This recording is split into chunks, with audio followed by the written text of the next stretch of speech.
안녕하세요. 저는 딸 하나, 아들 둘, 새 쌍둥이를 키우고 있는 행복한 삼둥이 엄마입니다. 하나만 낳아도 애국이라고 하는 저출산 시대에 무려 새 쌍둥이를 낳아 기르는 저는 정말 애국자인 걸까요?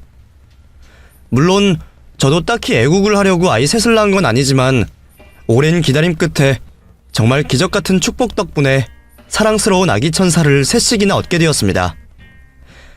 솔직히 처음에는 내가 과연 쌍둥이 아이 셋을 잘 낳아서 기를 수 있을지 걱정도 심려도 많았지만 막상 마음먹고 시작해보니 역시 엄마는 위대하다는 말이 맞다 싶더라고요. 덕분에 열심히 하던 일까지 그만두어야 했고 빛나고 멋졌던 시절은 지나 이제는 아이들 돌보느라 헝클어진 머리며 매일 몸에 파스 냄새가 지워질 날이 없지만 그만큼 힘든 만큼 행복도 3배인 듯합니다. 이런 저도 한때는 내 커리어, 내 인생이 무엇보다 중요하다 싶었을 때가 있었어요. 그래서 결혼도 별로 생각이 없었고 그때는 제가 결혼해서 새 쌍둥이를 낳아서 기를 줄도 몰랐죠. 아마 남편을 만나지 않았더라면 저는 아직까지도 골드미스로 살고 있었을지 모르겠습니다. 하지만 엄마가 되고 보니 저는 지금의 행복을 잃고 싶지가 않네요. 물론 각자 생각하는 행복과 기대는 다르겠지만 두 가지 모두 겪어본 저로서는 지금에 만족한다는 얘기죠. 워킹맘이나 전업주부나 둘 다 나름의 고충이 있다는 걸 누구보다 잘 알기 때문에 저는 어느 쪽 편도 들 수 없네요. 그런데 가끔 전업주부는 그냥 놀고 먹는 줄 알고 무시하려는 사람들이 있더라고요. 그것도 하물며 같은 여자, 며느리 입장이면서 말이죠. 저한테도 멀지 않은 곳에 그랬던 사람이 있어서 오늘 그 이야기를 한번 전해볼까 합니다. 제가 보내는 사연 덕분에 많은 아이 엄마들이 힘을 얻으시기를 바라며 이야기를 시작해볼게요. 그리 넉넉할 것 없이 평범한 가정에서 3남매 중 둘째로 자랐던 저는 자기 밥그릇은 자기가 지켜야 한다는 걸 빨리 깨달은 편이었어요. 부모님은 저희를 사랑하시지만 사랑만으로는 모든 것을 해주시지 못했고 하고 싶은 걸 누리기 위해서는 노력이 필요하다는 걸 저는 일찍 깨우쳐야 했어요. 여유 없는 집안에서 태어난 내가 원하는 걸 얻기 위해서는 성공을 해야겠다 생각했습니다. 성공의 방향이야 무척 많겠지만 그 시절 제게 성공은 좋은 대학 간판과 좋은 회사였어요. 더군다나 평범한 가정주부셨던 엄마가 고생하시는 걸 보고 자랐던 저는 늘 엄마처럼은 살지 말아야겠다 생각했었죠. 자식 셋을 키우느라 늘 궁핍하게 사는 엄마의 모습이 제 눈에는 힘들어 보였거든요. 엄마도 한때는 꿈 많던 소녀였다는데 아버지와 결혼해서 자식들 키우며 사는 엄마의 모습은 늘 지치고 피곤해 보였습니다. 가끔 결혼을 하지 않았더라면 뭘 하고 있었을까 상상하는 엄마의 모습에 어린 저는 큰 충격을 받았던 것 같아요. 결혼이 엄마의 꿈과 인생을 꺾었다는 생각에 저는 엄마처럼 결혼을 해서 고생하지 않고 멋지게 제 인생을 살겠다고 다짐했습니다. 그렇게 저는 혼자 힘으로 열심히 공부했고 제가 할 수 있는 한 최선을 다하며 살았어요. 덕분에 바라던 대학에 들어가게 되었고 대학에 들어간 뒤에도 남들 노는 동안 쉬지 않고 달려 취업에도 성공할 수 있었습니다. 어린 시절에는 순진한 마음에 취업만 하면 모든 게 끝날 거라 생각했어요. 그동안 열심히 공부했고 노력했으니 취업만 하면 행복을 가질 수 있을 거라 생각했죠. 하지만 취업은 또 하나의 고비일 뿐이었습니다. 먹고 살기 위해 출퇴근을 해야 했고 회사에는 제가 꿀 수 있는 꿈 같은 건 없었죠. 그런 탓에 막상 취업을 하고서는 잠시 권태가 왔던 것도 같아요. 이게 정말 내가 원했던 일인지 살고 싶었던 인생이었는지 의문이 들었던 거죠. 하지만 그제 와서 갑자기 다른 삶을 고민해볼 만한 여력은 제게 없었고 저는 지치지 않기 위해 일에 흥미를 붙일 수밖에 없었습니다. 삶의 의미를 모르겠다면 의미를 제가 만들어가면 되는 거라 생각했거든요. 그렇게 저는 제가 맡은 일을 열심히 해가기 시작했어요. 누가 알아주는 사람 하나 없고 남들은 같은 월급 받아가면서 괜히 미련을 떤다고 욕을 할지라도 제가 버티기 위해서 열심히 일을 했었던 거죠. 그렇게 하다 보니 어느 순간부터는 저도 모르게 정말 일을 즐기고 있게 되더라고요. 그렇게 저는 일에 빠져 살게 되었습니다. 아침 식사 챙길 틈도 없이 바쁘게 출근 준비를 하고 야근에 지쳐 쓰러져 잠이 드는 매일을 살면서 저는 그 삶이 제가 꿈꾸던 멋진 커리어우먼의 삶이라 생각했습니다. 이렇게 아등바등 바쁘게 사는 인생이니까 엄마가 살던 밋밋하고 우울해 보이던 가정주부의 삶과는 무척 다를 거라 자신하고 있었어요. 그 인생이 좋은 줄만 알았던 저는 일에 빠져서 결혼 생각도 없이 지냈습니다. 다른 친구들은 적당히 맞춰 선을 보고 연애 결혼을 해서 시집을 가는 동안 저는 매주 남의 결혼식에 축의금만 던지며 30이 넘도록 혼자 지내고 있었죠. 그러다 30이 넘어서야 남편을 만나게 되었습니다. 건너 지인의 소개로 만나게 된 동갑내기 남편은 저와는 비슷한 듯 많이 다른 사람이었어요. 저는 일밖에 모르고 시간에 쫓겨 사는 사람이었지만 남편은 바쁜 삶 속에서도 여유를 찾고 싶어하는 사람이었죠. 저는 성격이 예민하고 모난 데 비해서 남편은 둥글둥글하고 원만한 사람이었습니다. 보통 사람들은 서로 비슷한 사람끼리 끌린다고 하던데 이상하게 저와 남편은 정반대의 성향에 끌렸네요. 어쩌면 저희가 서로 모자란 나머지 부분을 채워줄 수 있다는 걸 진작에 깨달았던 건지도 모르겠습니다. 그전까지는 연애 생각도 없이 평생 비혼으로 살려고 했던 제가 남편을 만나고서는 완전히 생각이 바뀌어버렸어요. 늘 마감과 효율을 신경 쓰느라 손해보기 싫어하고 급급하게 살던 제가 그 사람이랑 있으면 아무 일 하지 않고 가만히 멍 때리는 시간도 좋았고 조금 손해보고 둘러가더라도 같이 발맞춰 가고 싶어지더라고요. 저도 왜 그런지는 모르겠지만 남편을 만나면서 제 세상이 달라진 기분이었어요. 그제서야 처음으로 결혼을 하고 싶다는 생각이 들었던 저는 33세 나이에 지금의 남편과 결혼을 결심하게 되었습니다. 남편은 밑으로 6살 어린 동생이 하나 있는 집안의 장남이었어요. 평생 농사지어 두 아들을 기르신 시부모님은 순박한 시골 분들이시라 남편만큼이나 아량 넓고 따뜻하신 분들이셨고 제가 늦은 나이에 시집 온 것만으로도 별말이 없으신 분들이셨어요. 덕분에 저희는 집안에 큰 반대 없이 결혼을 할 수 있었고 남편과 저는 남들보다 늦은 나이에 결혼식을 올리게 되었습니다. 그나마 나이가 지나서 결혼을 한 장점이 있기는 있었는지 남편이나 저나 모은 돈은 충분히 있었고 저희는 집안에 손 벌리는 일 없이 결혼을 하게 되었어요. 그렇게 저희는 매매로 서울에 신혼집을 마련해 행복한 신혼을 시작하게 되었습니다.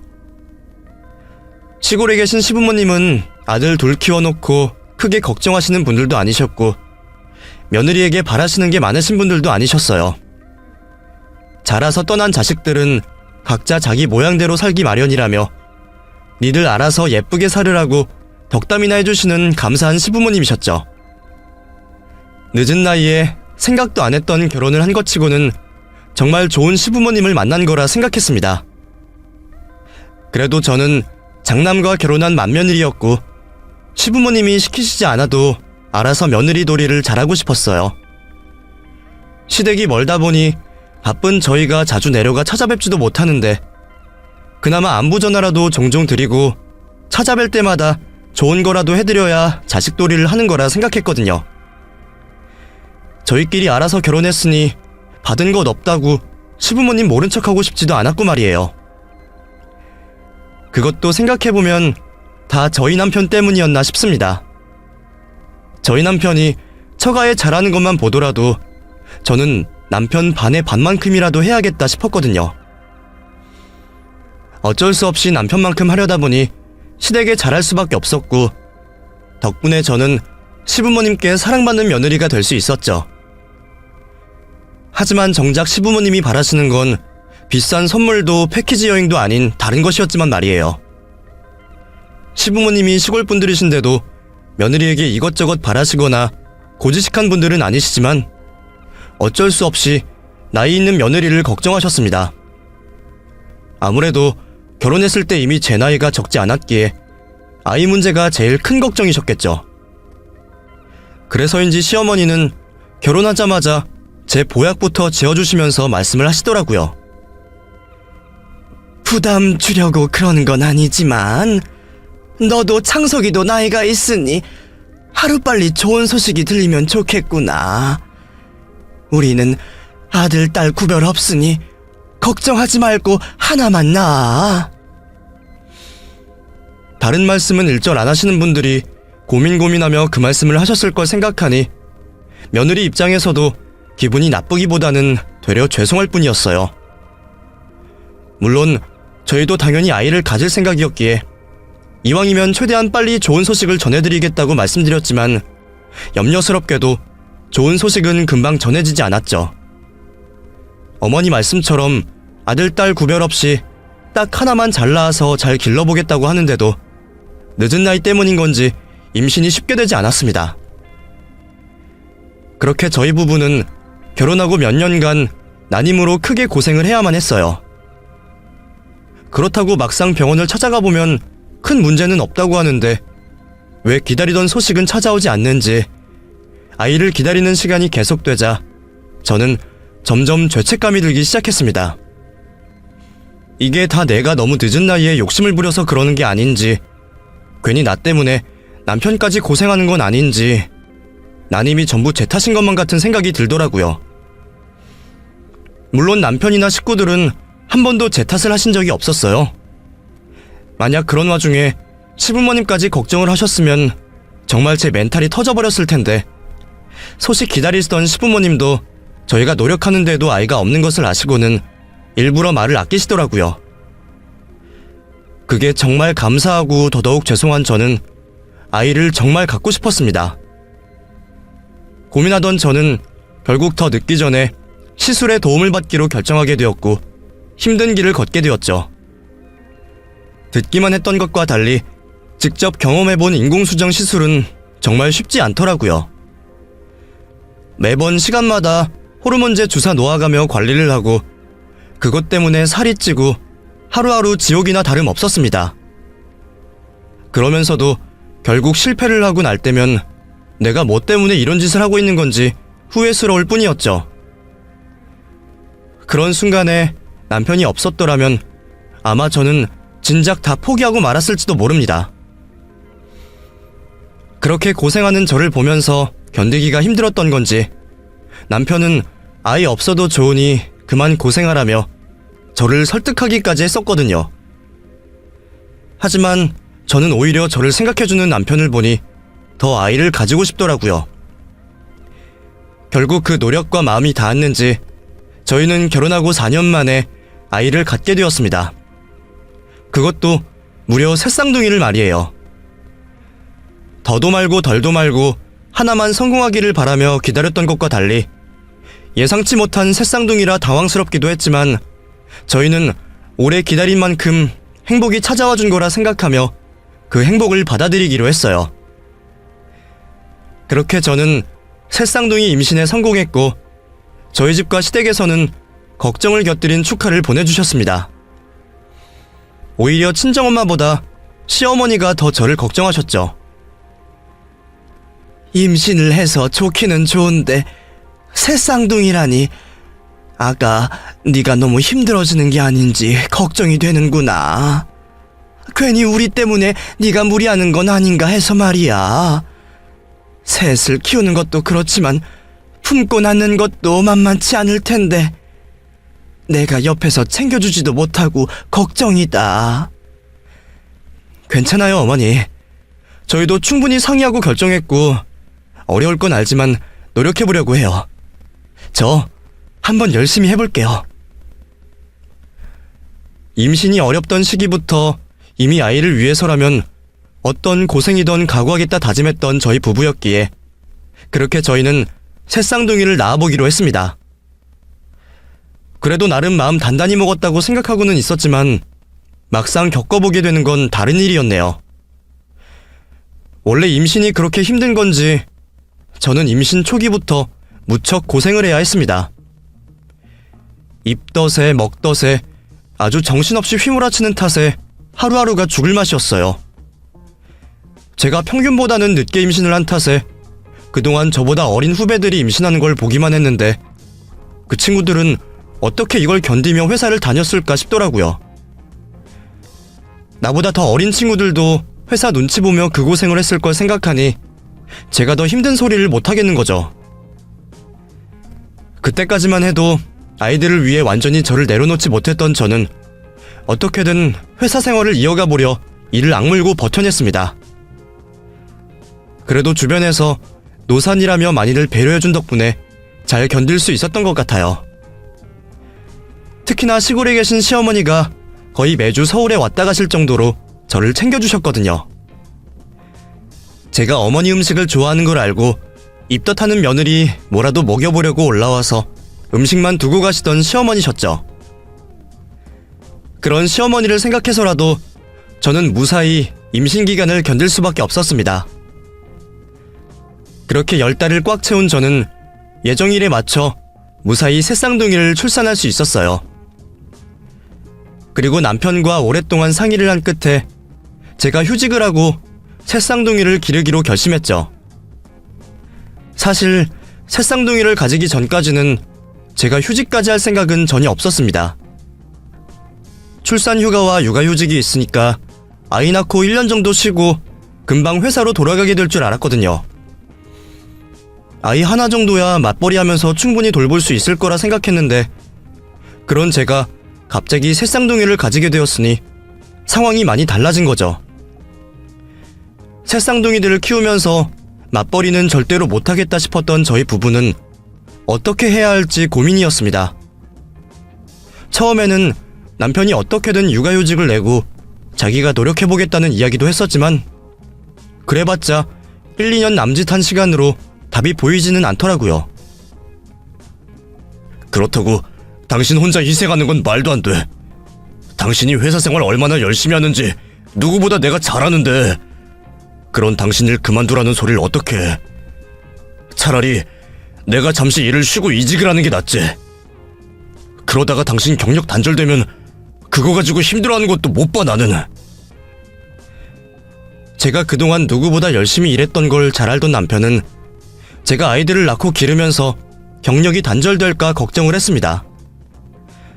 집에서 살림하는 여자가 되고 싶지 않았던 처녀 시절 제 생각을 잘 알고 있었으니까요. 저도 처음에는 엄마처럼은 살지 않겠다고 생각하며 어떻게든 회사에서 버텨보려 아등바등했었죠. 그래서 만삭이 될 때까지 출근을 포기하지 않았는데 막상 출산을 하고 육아휴직 기간 동안 아이들과 있어 보니 생각이 달라지는 겁니다. 저도 새 쌍둥이를 포기하지 못할 만큼 아이들을 사랑했지만 정작 아이들과 있는 시간이 그렇게 행복할 줄은 몰랐거든요. 그제서야 저는 엄마가 왜 가족을 위해 희생을 하고 그 고생을 하실 수밖에 없었는지 깨닫게 되었습니다. 자식을 위해 자신을 희생하고 자기 삶을 포기한 엄마가 여자로서 불행한 인생이라고 생각했는데 그게 아니었다는 것을 알게 된 거죠. 어쩌면 엄마도 이 행복을 포기하지 못한 거구나 싶었던 저는 고생길이 훤한 그 길을 감수해보기로 했습니다. 그렇게 저는 남편의 걱정과 주위의 만류에도 결국 휴직을 하기로 결정했어요. 회사에서는 몇 년이 돼도 기다려주시겠다고 하셨지만 솔직히 당장 1년 뒤에도 상황이 어떻게 될지는 모르는 일이었습니다.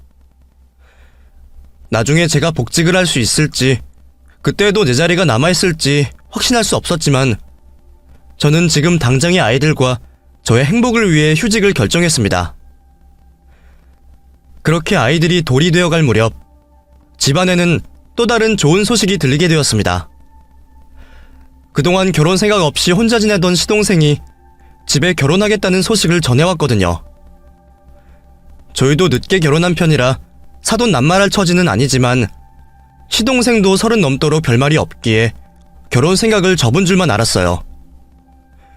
그런데 그랬던 시동생이 언제 연애를 하고 있었는지 저희 부부는 놀랍기만 했죠. 드디어 제게도 동서가 생긴다는 소식에 저는 기뻤습니다. 안 그래도 이제는 저도 아이들 기르느라 시부모님 챙길 여유가 전보다 없어졌는데 며느리가 들이되면 시부모님도 걱정이 덜하지 않으실까 싶었거든요. 그리고 무엇보다 시동생이 좋은 사람을 만났다는 게 행복했고요. 그렇게 얼마 뒤 저는 돌이 갓 지난 아이들을 데리고 상견례 자리에 참석하게 되었습니다. 이제 겨우 돌쟁이 아이들을 셋씩이나 데리고 가려니 부담스럽기는 했지만 그렇다고 제가 빠질 수도 없었고 저희 아이들이 아직 얌전한 편이라 괜찮지 않을까 싶었죠. 그런데 제가 새쌍둥이 유모차를 끌고 식당 안으로 들어가는 순간 동서될 사람이 저와 아이들을 경악스러운 표정으로 쳐다보는 겁니다. 마치 저희 새쌍둥이가 징그럽다는 듯이 말이에요. 저와 눈이 마주치자 금방 표정을 지우고 반가운 척을 하기는 했지만 잠시 스친 그 표정을 제가 못 알아챌 리 없었어요. 초면에 그런 반응이 썩 유쾌한 일은 아니었지만 크게 신경 쓰이는 일도 아니었습니다. 저도 아이 낳아 기르는 여자들 이해하지 못하는 처녀 시절이 있었고 저와는 10살이나 더 차이 나는 동서였기에 충분히 이해할 수 있었거든요. 그래도 동서와는 잘 지내보고 싶었던 저였는데 오히려 당황스러운 건 그 후로도 동서의 태도였습니다. 서방님은 저와 남편보다 6살이 어렸고 동서는 서방님보다 5살이 어린 편이라 저와 동서는 띠동갑까지는 아니어도 상당히 나이 차이가 나는 편이었어요. 동서가 서방님이랑 결혼했을 때 20대 끝물이었으니 세대 차이도 상당히 나겠다 싶었죠. 그래서 저는 처음부터 동서가 동생처럼 생각이 들었습니다. 저도 밑에 남동생이 하나 있지만 여동생은 없었던 탓에 저보다 한참 어린 동서를 제 친동생처럼 잘 보살펴주고 싶다 생각했죠. 그렇다고 며느리 하나 더 생겼다고 아랫동서 부려먹거나 괜히 꼰대짓을 할 생각도 없었고요. 그런데 동서는 결혼하고서부터 저와 일부러 거리를 두려는 것처럼 보였습니다. 제가 예민하게 생각하는 건지 모르겠지만 동서가 시댁에서도 저랑 단둘이 있는 자리를 피하려고 하고 자꾸 호칭을 애매하게 하는 걸 느꼈거든요. 10살이나 더 차이가 나면 형님 소리가 그렇게 어렵지도 않을 텐데 무슨 이유인지 저를 형님이라 부르기 싫어하는 티가 났어요. 처음에는 이제 막 시집와서 호칭이 낯설고 불편하겠다 싶어 이해를 해보려고 했지만 그 뒤에도 형님 소리 어려워하는 건 참 여전하더라고요. 이건 어디다 두면 될까요? 저기 어머니가 뭐 좀 들고 오라고 하시던데요? 이런 식으로 저를 여기저기 하며 처음 보는 사람 취급하는 동서였죠. 하지만 그걸 뭐라고 타일러야 할지도 난감하더라고요. 또 시부모님이나 다른 사람 앞에서는 곧잘 형님 소리를 하는데 꼭 저랑 단둘이 있을 때만 그런 식으로 나오니 잘못하다가는 괜히 제가 어린 아랫동서 잡는다 생각할까 싶어 무슨 말을 하기도 겁이 났거든요. 서방님이 저희처럼 결혼도 늦게 한 편이라 시부모님이 동서에게 많이 고마워하셨는데 제가 그런 동서를 나무라기 쉽지 않았습니다. 결국 고민하던 저는 그 일을 별일 아니라 생각하고 넘어가기로 했어요. 제가 원래 그런 거에 크게 연연하는 편도 아니었고 호칭 정도야 뭐 편해지면 알아서 잘하겠지 싶었거든요. 어색한 사이이다 보니 그럴 수도 있을 거라 생각했던 저였는데 그런 제 생각이 잘못되었다는 걸 깨닫게 된 건 그리 먼 날의 이야기가 아니었습니다. 사실 저한테 그러는 거야 큰 문제는 아니었어요. 시댁 아니면 따로 만날 일도 없고 그나마 시부모님 앞에서는 살갑게 굴고 무뚝뚝한 저와 달리 애교 있는 동서가 참 좋은 며느리다 싶었는데 시간이 지날수록 그것도 아니다 싶더라고요.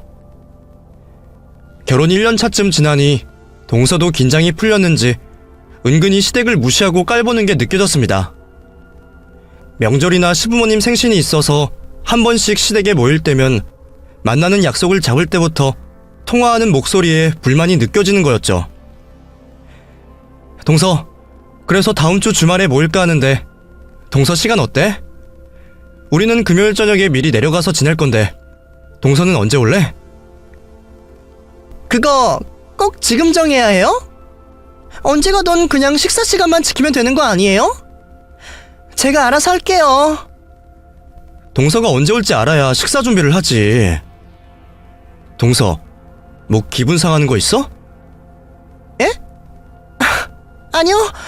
그냥 좀 피곤해서요. 그날 저는 통화를 끝낸 후 수화기 너머로 혼자 내뱉는 동서의 속마음을 들었습니다. 아주 대단한 맏며느리 납셨어. 뭐 미리 가서 자겠다고? 아주 나랑 비교해서 예쁨 받으려고 난리네. 생신이고 뭐고 시골 노인네들 뭘 일일이 다 챙기는지 참나. 피곤한데 짜증나 죽겠어 진짜.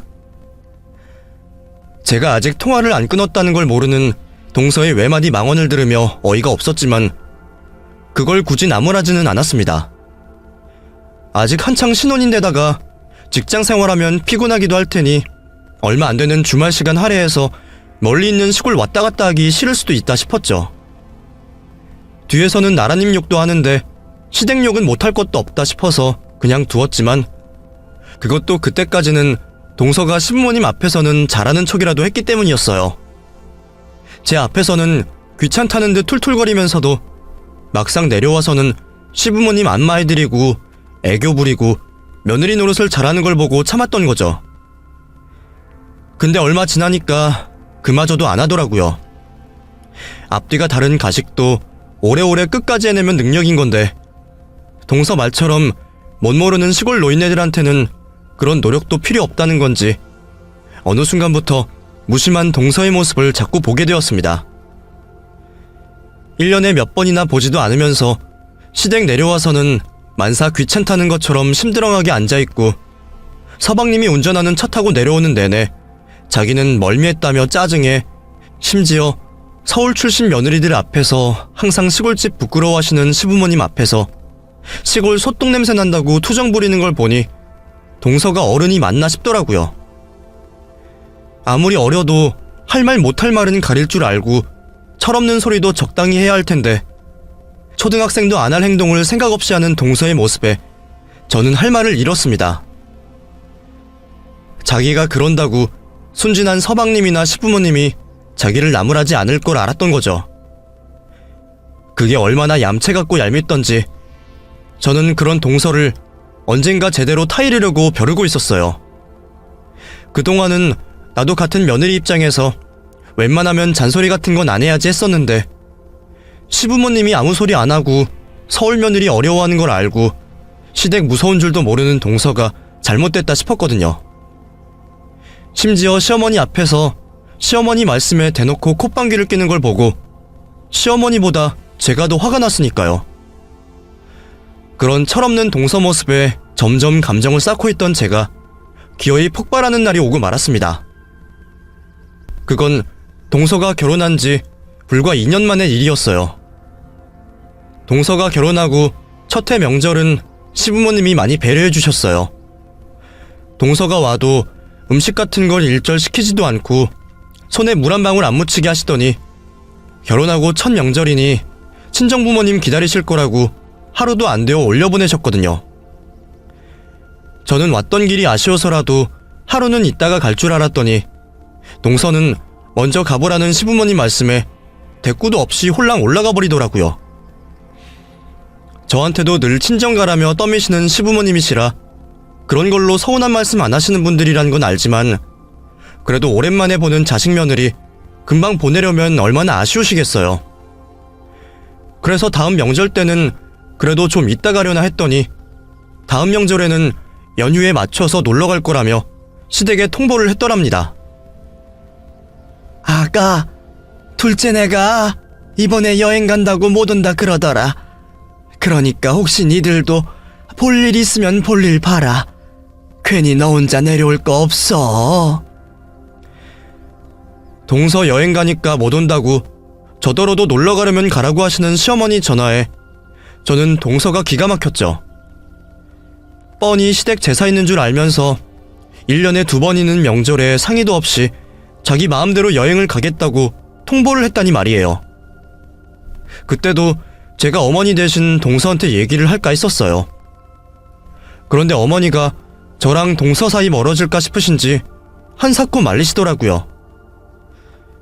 가만히 있으면 이렇게 좋은 시어머니를 왜 속을 썩이는 건지 그때도 어머니 때문에 참았지만 동서가 정말 마음에 들지 않았습니다. 그리고 결혼 2년차 그의 명절은 별다른 핑계도 없기에 당연히 올 거라 생각했어요. 그 전에 여행 갔다는 소리에 남편이 서방님에게 좋게 말을 하기는 했던 모양이더라고요. 서방님은 원래 형 말 잘 듣는 동생이라 그런 말을 했다고 큰 문제는 없었죠. 그런데 동서는 그게 뭐가 기분이 상했던 건지 아예 서방님만 내려보내고 자기는 안 왔더라고요.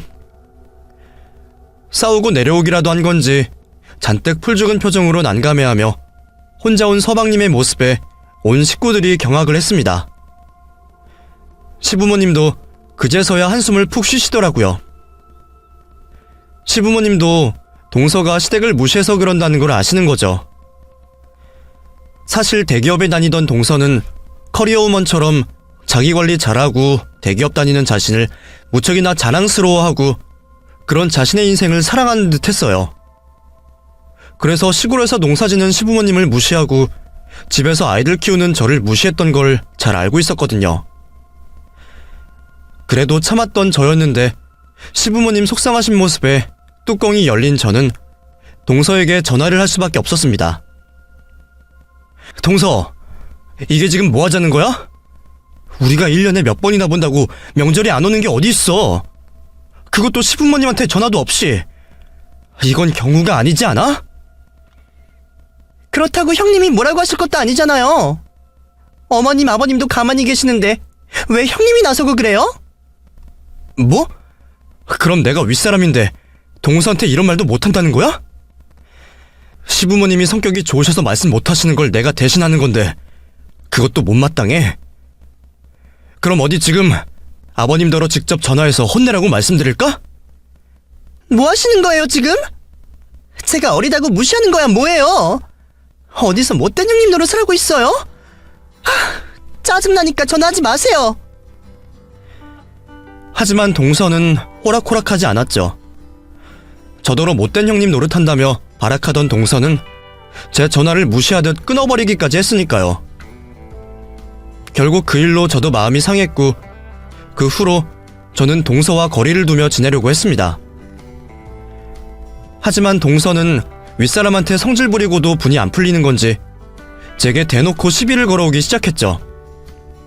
처음에는 나이가 많아서 늙어 보이네, 애들이 시끄럽네처럼 괜히 트집 같은 시비였는데 그러던 동서가 어느 날은 아주 제대로 저와 싸워보려 작정을 한 건지 가만히 있던 제게 이런 소리를 하는 겁니다.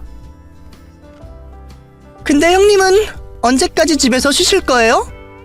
일 안 하세요?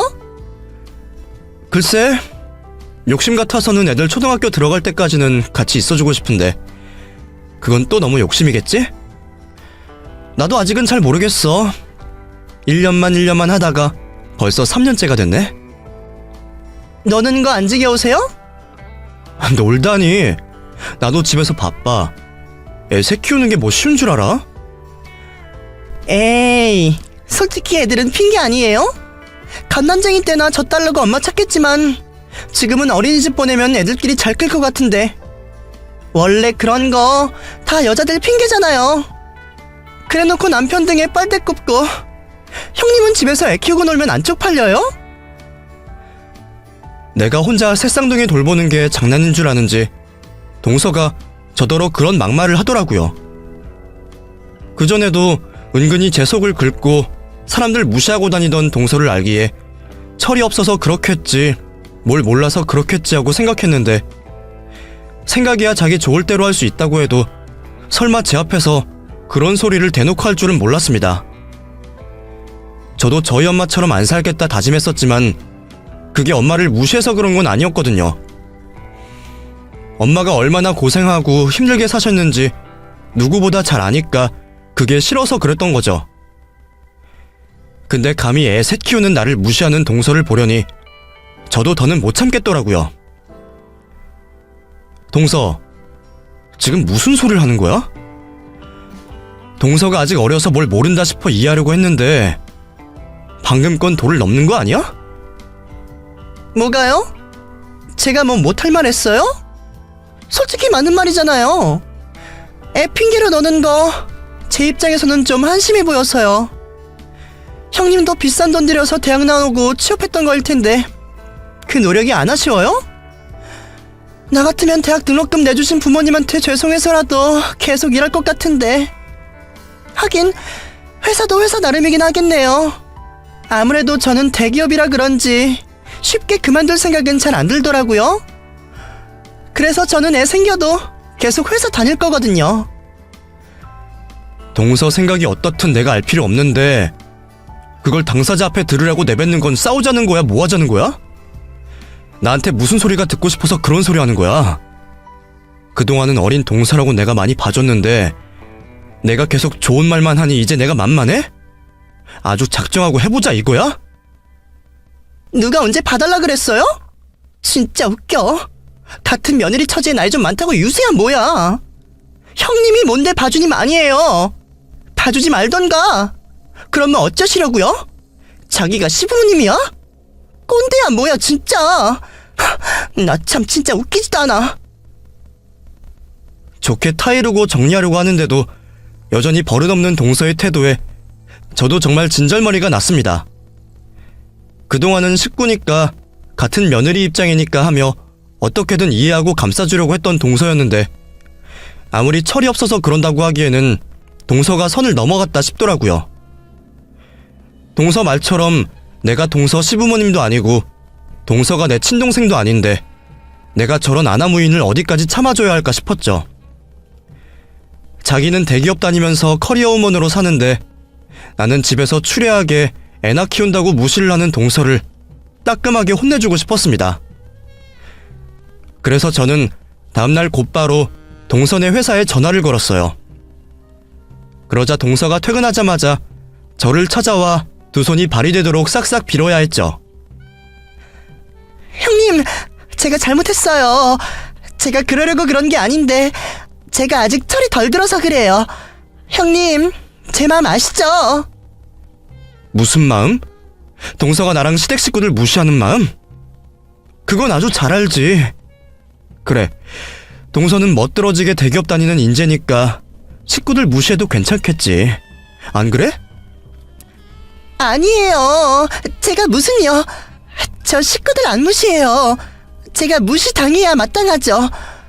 형님, 제발 제가 이렇게 용서 빌 테니까 저 좀 한 번만 용서해 주세요.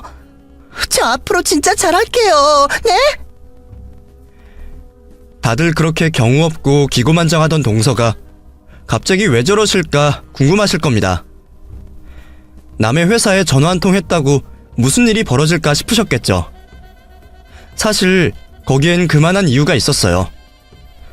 동서가 늘 자랑스럽게 말하고 다니던 그 대기업 동서네 부서 팀장이 다름 아닌 제 예전 직장 동기 친구였거든요. 사실 저도 처음에는 몰랐었어요. 대기업이 구멍가게도 아니고 같은 회사 다닌다고 다 아는 사이는 아니잖아요. 게다가 동서가 대기업 자랑만 했지 무슨 팀에서 무슨 일을 하는지 저랑 시시콜콜하게 이야기하는 사이는 아니었기에 저도 무관심했었죠. 그런데 얼마 전에야 제가 동서가 제 친구 팀 팀원이었다는 걸 알게 되었지 뭐예요. 동서와 대판 싸우고 너무 열이 받아서 친구랑 오랜만에 만나 이야기를 하는데 제 친구가 자기 팀에도 그 비슷한 직원이 있다며 얘기를 꺼내더라고요. 요즘 친구들이 다들 그런가? 우리 팀에도 그 비슷한 팀원 하나 있거든. 뭐 신입때야 사회생활 안 해봐서 그런다 생각하겠지만 그 친구는 몇 년 차인데도 여태 그러더라.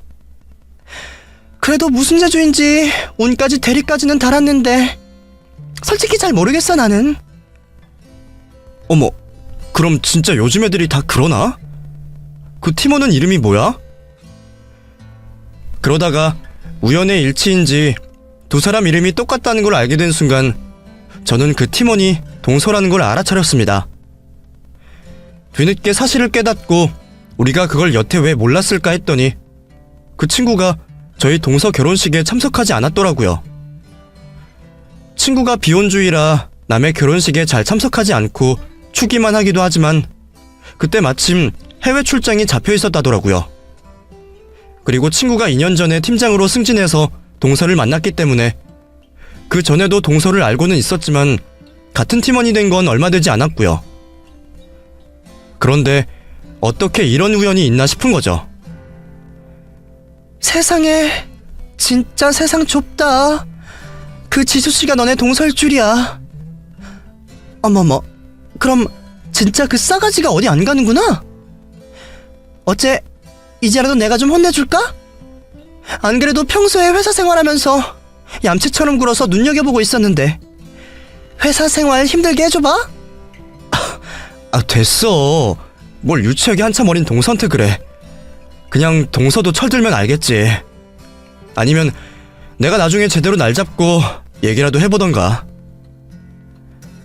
그때는 친구가 농담처럼 그런 소리를 해도 장난이 심하다며 넘겼는데 끝까지 기어오르는 동서를 보니 저도 제대로 본때를 보여줘야겠다 싶은 거였죠. 안 그래도 제가 동서의 약점을 몇 개 알고 있었거든요. 동서가 거짓말로 연차를 함부로 빼먹고 다니고 법인카드로 몇 번 사리사욕을 채운 것도 알고 있었어요. 회사 카드 쓰면서 가끔 소소하게 자기 욕심 채우는 건 있는 줄 알지만 출장 한 번 간다고 하이패스 요금을 채우고 커피값 계산하면서 나중에 마실 커피값까지 선결제하는 건 소소한 횡령이잖아요. 어차피 저희 회사 직원도 아니고 그 정도야 회사에서도 눈 감아줄 정도라 저도 별말 없이 넘어갔지만 회사 상사가 그걸 안다면 좋을 건 없겠죠. 그렇게 저는 동서 회사 팀장인 제 친구에게 전화를 걸어 동서의 만행을 고발했습니다. 그 얘기에 안 그래도 벼르고 있던 제 친구가 동서를 호되게 혼을 냈던 모양이었죠. 회사에서나 집에서나 똑같이 그렇게 굴다가 언젠가 큰일 날지 모른다며 저한테 잘하라고 했던 건지 제 친구가 저를 봐서 봐준다는 말에 동서가 제가 자기 팀장이랑 친구라는 걸 알고는 퇴근하자마자 저를 찾아왔던 겁니다. 이제 와서 자기 밥그릇 걱정되는지 저한테 무릎까지 꿇고 비는 동서가 어이없었지만 그래도 조금은 기가 죽은 모습이 보기 나쁘지는 않았네요. 이럴 거면서 왜 여태 자기 혼자 잘난 것처럼 굴었는지 어리석은 동서가 안타까울 뿐이었죠. 동서, 세상 참 좁지? 어때? 이제는 세상을 좀 알겠어? 그동안 집에서 놀고 먹는다며 무시하던 내가 동서 밥그릇 주고 흔들 줄은 몰랐겠지. 근데 원래 세상은 좁고 그래서 서로 척지고 살지 말아야 하는 거야. 아무리 흠없이 살려고 노력해도 털면 먼지 떨어지는 게 사람인데 동서는 그렇게 열심히 깨끗하게 사는 편도 아니잖아. 그동안 내가 동서 혼내줄 방법이 없어서 그냥 두고 본 거라고 생각했어? 시부모님이 시골분들이시라 순진하고 바보 같은 줄만 알았어? 동서는 모르겠지만 동서가 보는 세상이 전부는 아니야. 동서처럼 함부로 사람 무시하다가는 큰 코 다친다고. 그동안은 제가 집에서 놀며 애나 키우는 줄 알았지. 그전까지 무슨 일을 했는지 어떤 회사를 다녔는지 전혀 몰랐던 동서였기에 제가 자기 팀장과 친구일 거라고는 상상도 못했겠죠. 하지만 저도 한때는 동서처럼 대기업 다니던 잘나가던 직장인이었습니다. 아이 낳고도 계속 일했으면 제 친구처럼 저도 팀장 자리에 있었겠죠. 물론 아직 복직의 꿈을 놓지는 않았지만 이제 와서는 크게 미련도 없지만요. 그걸 모르고 대기업 다니는 자신이 제일 잘난 줄만 알던 동서에게는 저의 과거가 상당한 반전처럼 느껴졌던 모양인지 동서가 갑자기 저를 보는 눈이 달라졌더라고요. 죄송해요, 형님. 제가 생각이 짧았어요. 앞으로는 다시는 이런 일 없을 테니까 한 번만 봐주세요. 그리고 저희 팀장님한테 말씀 좀 잘해주세요. 저 진짜 여기 잘리면 끝이에요. 요즘 이직률도 낮은데 제가 여기 아니면 어디 가겠어요. 형님은 도와주실 수 있잖아요. 제발 저 좀 도와주세요. 저 앞으로 시댁에도 잘하고 형님한테도 잘할게요. 네? 그런 동서의 사과가 진심인지는 모르겠지만 자기 목줄이 제 손에 달려있다는 걸 알게 된 이상 동서도 예전처럼 함부로 굴지는 못할 거라 생각했어요. 다행히 동서도 생각이 그리 없지는 않았는지 그 후로는 제 눈치를 한참 보며 지내더라고요. 예전처럼 저를 무시하거나 시댁에서 함부로 굴지도 않고 저를 깍듯이 따르며 잘하려 노력하는 게 보였어요. 뒤에서는 아직도 제 욕을 하려는지 어쩔지 모르겠지만 적어도 시댁일에 전처럼 비협조적으로 나오지 않으니 그나마 다행이다 싶더라고요. 덕분에 저도 이제는 말 잘 듣는 동서를 데리고 시댁에서도 문제없는 동서지간을 유지하고 있습니다. 동서의 그런 마음가짐이 얼마나 가려는지 모르겠지만 동서도 언젠가는 엄마가 되고 철이 들 때가 오겠죠. 그럼 저는 그때까지 지금처럼 동서를 잘 타이르며 잘 지내보도록 하겠습니다. 감사합니다.